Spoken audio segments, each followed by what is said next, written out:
Because some foundations do just sit on top of your skin and they seem really kind of oily or wet. And this does not seem like that. It seems very much like it integrates right away. I'm going to make sure that I get under my... Because that's the other thing, right? Is like that hard line that people sometimes have. I have been guilty of that.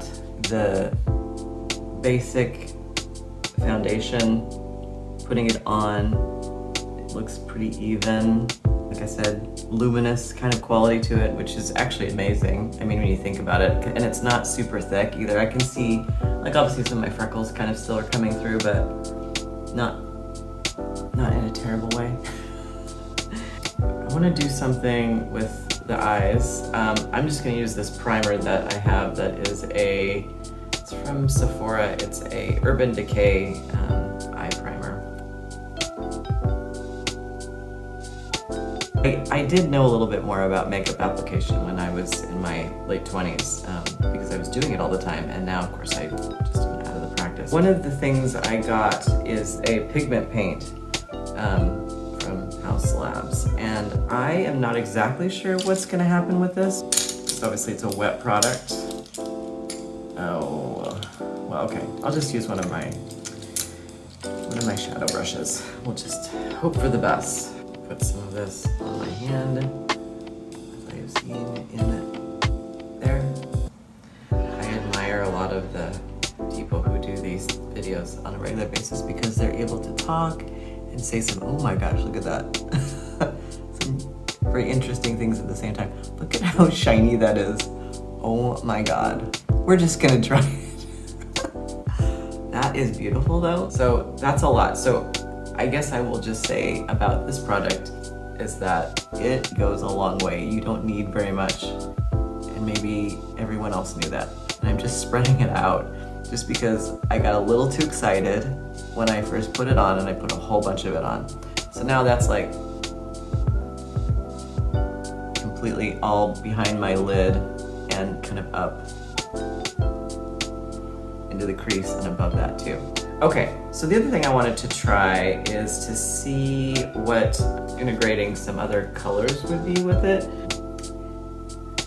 Urban Decay Naked Wild West palette, which may have no business being in this video at all, but hey, who cares? All right, so this palette is actually quite cool. It's got lots of Southwest colors. I kind of want to do something interesting like along the lash line.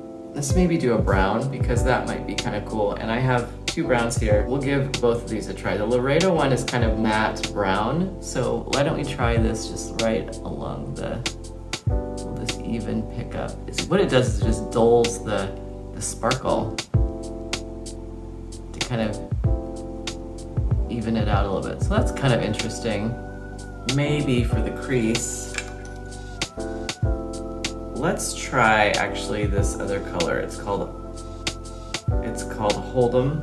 It's kind of a gold. Let's see if this will show up in the crease. It just adds more sparkle. I feel like we need to anchor the eye a little bit and give it some grounding. So I will actually use Hustler, which is this kind of brownish, and I'll start from the middle and just sweep outwards to try and pull this all into more of a brown moment.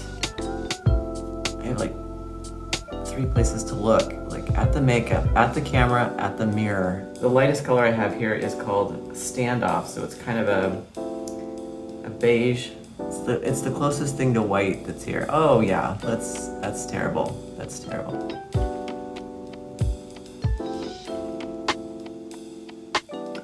I'm gonna try putting a little bit of highlight up here on the brow bone. I got a liner, and this liner is called Onyx Gold Shimmer. And so I will show you what it looks like. It's black, but it's got a gold, can you see that? It's got a gold shimmer in it. So I'm just gonna line the lid, just very standardly.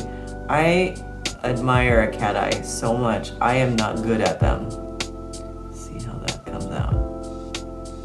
I'm gonna have to do a little research on this because I don't exactly know how to sharpen these. I don't know if they're just a true pencil or if they have some mechanism within them. Because on the other end of these things, they have a brush. So I think that this brush is meant to kind of help smudge it, maybe give that smoky eye look, which